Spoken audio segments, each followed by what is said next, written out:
Bonjour, la vidéo d'aujourd'hui, c'est comment bien répondre dans un sujet d'examen BEM anglais. Ok? Alors, j'ai pris le BEM 2020-2021.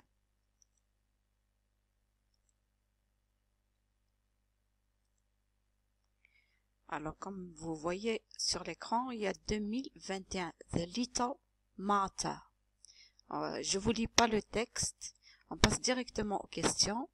On va vous donner plusieurs activités. Dans la première, comme en 2021, on vous dit read the following statements and write true, false or not mentioned.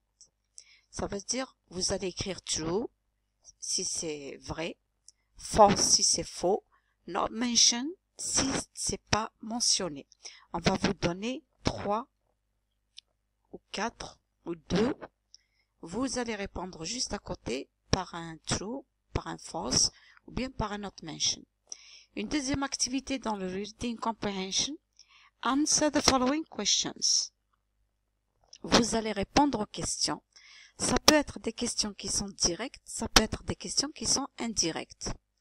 Reference questions or inference questions. Alors la première, when was Omar Youssef born? Quand je regarde le mot when, je l'ai souligné parce que vous allez cibler ce mot when. Pourquoi? Parce que le when indique une date. Dans la réponse, il faut que je trouve une date pour pouvoir répondre bien. Ça veut dire vous-même, vous pouvez contrôler les réponses. La deuxième, did Omar Youssef and his companions surrender? La question commence par un auxiliaire. Si une question commence par un auxiliaire, je réponds par un yes ou bien par un no. Ok?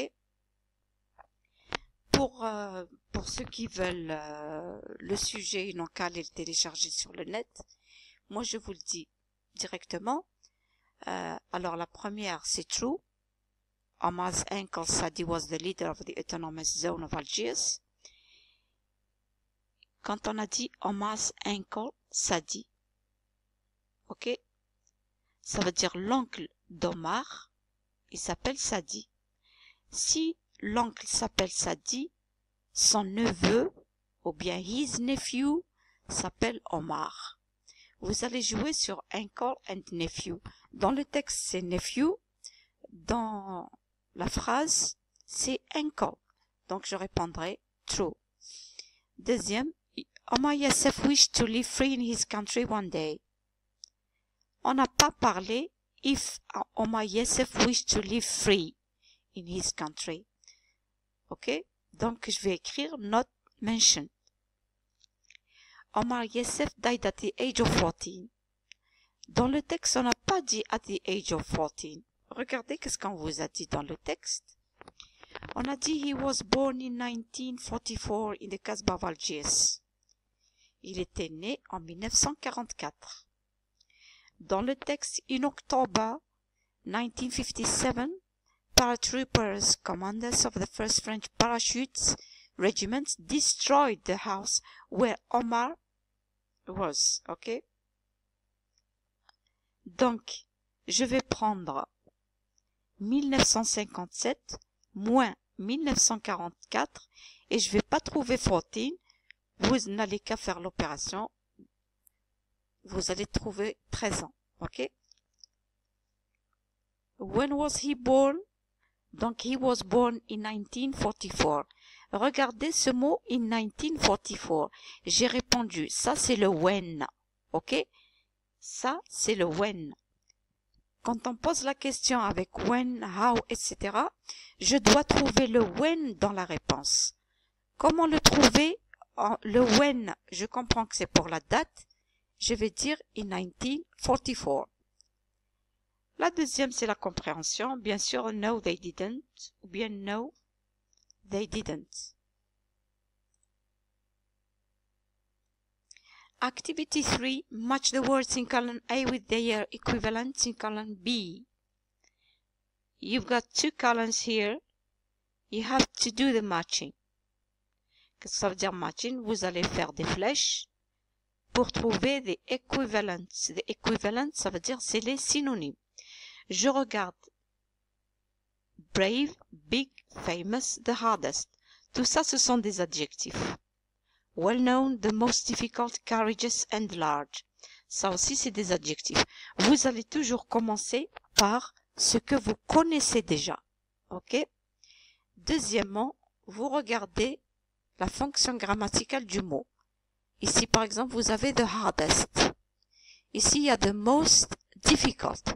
Même si vous ne connaissez pas ce que ça veut dire hardest, vous savez, il se termine par EST, il commence par the, donc c'est un superlatif. Je vais chercher ici, est-ce qu'il y a un ou plusieurs superlatifs? Ici, je trouve qu'un seul. The most difficult. Donc ça, c'est une idée qui va booster la bonne réponse. OK? Activity 1 in mastery of language. You correct the underlined mistakes. Zora Drift studied on a French primary school and she was the excellentest student in his class. Alors, vous essayez de voir. Ici, est-ce qu'on dit on a French primary school? Quelle est la préposition pour parler d'école? Deuxièmement, she were. Est-ce qu'on dit she were? The excellentest. Quand un adjectif est lent, est-ce qu'on ajoute EST? C'est des questions que vous devez poser. Student in his class. Quand on parle de Zora Drift, est-ce que c'est his qu'on va dire? Puisqu'il y a, si vous ne savez pas, on vous donne par exemple un nom propre, vous ne savez pas s'il est féminin ou masculin. Il y a quelque chose dans cette phrase qui va vous aider à comprendre que c'est une femme ou bien une fille ou bien c'est féminin. Je vais regarder un she. Quand il y a le she, on ne dit pas his. Regardez, j'ai fait la réponse. Comment qu'on a trouvé? C'est savoir comment le faire. C'est pas la réponse qui est importante. Comment répondre bien? J'ai commencé par the hardest. J'ai fait une flèche par the most difficult. Parce que superlatif, on a besoin d'un superlatif. Tout le monde connaît que ça veut dire big. OK? On l'a utilisé, réutilisé, etc. Big. Une flèche, c'est large. OK? Il restera brave and famous. Là, c'est un pile ou face pour ceux qui ne savent pas. Mais, si je regarde well known, il y a le mot know. Donc, il y a ici fame. Donc, je peux tirer la conclusion que famous, c'est well known.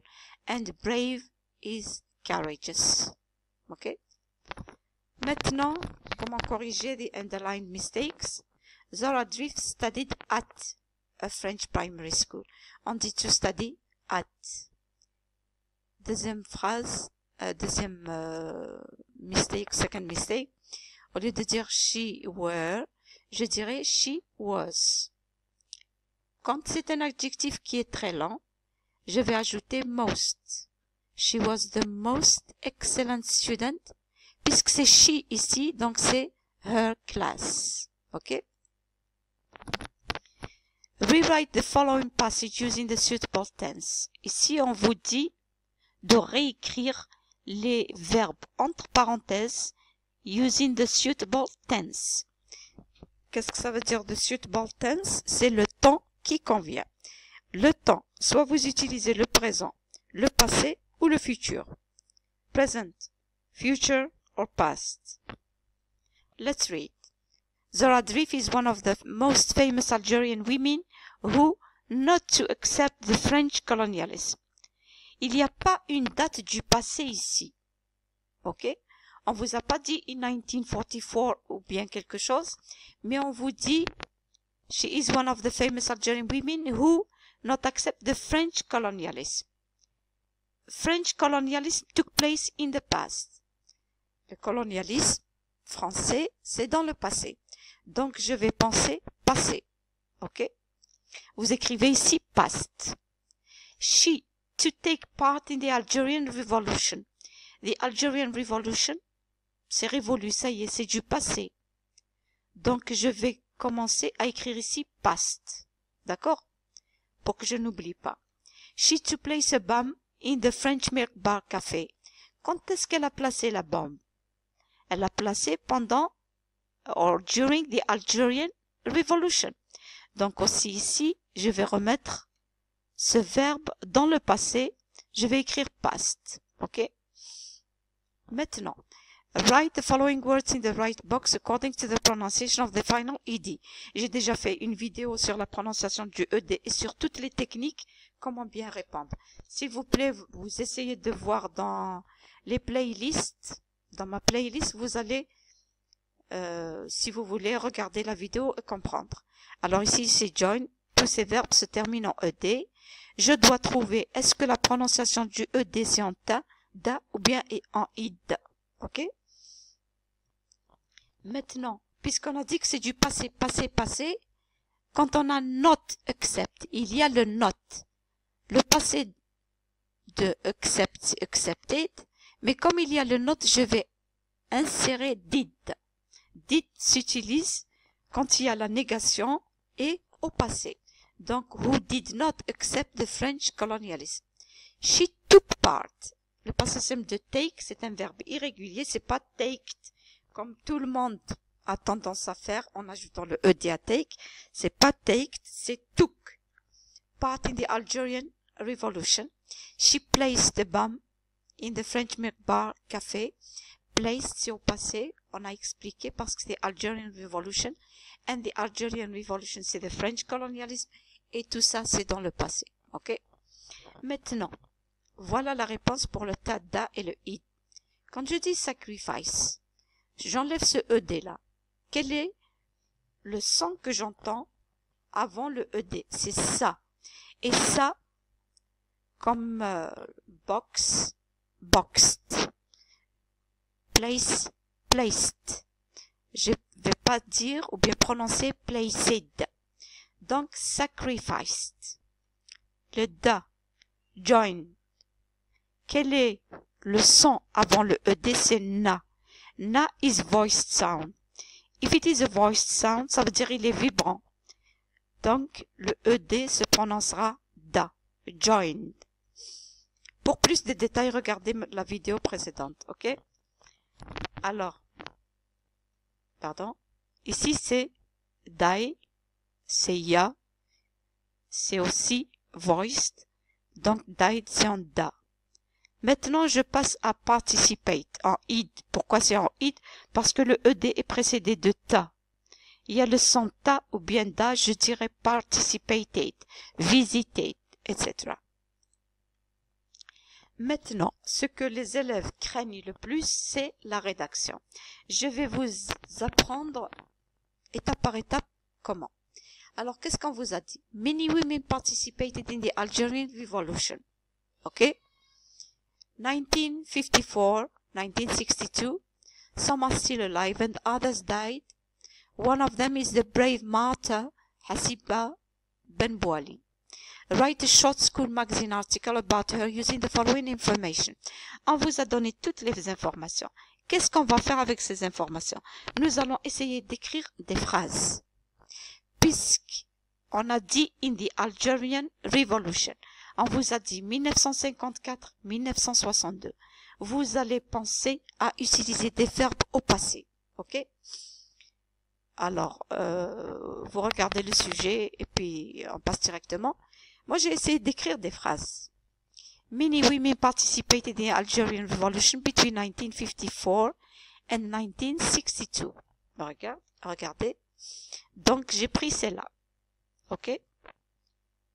La deuxième. While some are still alive, others died. C'est-à-dire, alors que certaines sont encore vivantes, d'autres sont déjà mortes. OK? Ici, some are still alive and others died. Au lieu de dire some are still alive, je vais écrire while some are alive and others died. A well-known woman. Je reprends well-known, ou bien a brave woman. A brave, courageous woman. A well-known woman, a famous woman. Hasiba Benbouali was one of the brave martyrs. OK? Donc, j'ai pris one of them is the brave martyr Hasiba Bounbouali, sorry.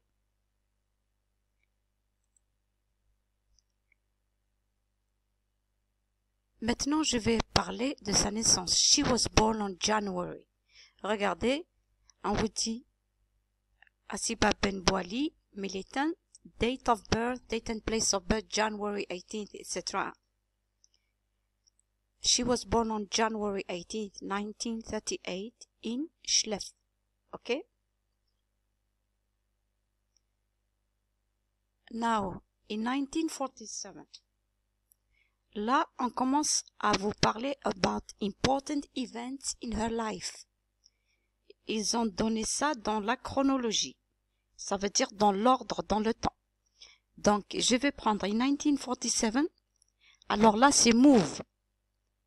On a dit Algerian Revolution. Vous surveillez le temps qu'on doit utiliser. Je vais dire in 1947, she moved to Algiers with her parents. Okay? And in 1954, she joined the Scouts movement and the General Union of Algerian Muslim Students. Have a look here. Ici, je dirais she moved. C'est pas she moved. Si je dirais she joined. Pourquoi? Parce que c'est des dates antérieures. Ok? From then. Quand je dis from then, ça veut dire de 1954. Then remplace 54. From then till 1957. On va suivre la chronologie. Regardez. De 1954. Depuis cette date, participate in the National Revolution. Regardez. From then till 1957, she participated in the National Revolution. Okay? Participated avec ED. And then, she died on October 1957 at Casbah. Ici, on vous dit date and place of death, October 1957 at Casbah. Ok? Maintenant que j'ai écrit toutes ces phrases-là sous forme de traits comme ça, je surveille le passé, participated, some are alive parce qu'on parle de maintenant. Il y a certaines qui sont vivantes maintenant. Je ne peux pas dire qui étaient vivantes au passé, ce serait trop bête. Donc, was one of the brave martyrs. Regardez, was. She was born, she moved, she joined, she participated, and she died. Je suis la chronologie des temps, ok? Tout ce qu'elle a fait, des événements, plutôt pas des temps. La chronologie des événements dans l'ordre, ok? Maintenant, ce que les élèves ratent, bien les étudiants ratent, c'est you have to indent your paragraph. Qu'est-ce que ça veut dire to indent? Laissez au moins un peu d'espace, comme ceci et comme cela. Dans le premier, je fais l'introduction. Dans le deuxième, je fais le développement. Dans le troisième, je vais tirer une petite conclusion. Alors, si je reprends les phrases que j'ai utilisées, regardez, many women participated, donc je vais écrire many women participated in the Algerian Revolution between 1954 and 1962, while some are still alive, others died. Celle-là, c'est une introduction pour parler des femmes dans la révolution algérienne. Ok? Maintenant, je passe au développement. A well-known woman, Hasiba Bounbouali, was one of the brave martyrs who was born on January 18, 1938 in Schleff. Okay? In 1947, she moved to Algiers with her parents. 7 years after, she joined the Scouts movement and the General Union of Algerian Muslim Students. From then, it means in 1954, ça je vous le dis à vous, vous pouvez le supprimer, 1954, till 1957. From then till 1957, she participated in the National Revolution. She died on October 1957 at Casbah. J'ai développé qui était Hasiba Bounbouali. Ok? Je tire maintenant une conclusion. Et une conclusion qui doit être positive, bien sûr. Hasiba Bounbouali was a great nationalist who gave her life to save her country. Je vais mettre un point d'exclamation. Alors, dans l'examen, ce que vous devez surveiller, les temps, les informations et la ponctuation. La ponctuation, par exemple, les majuscules, ok? Les noms propres en majuscules.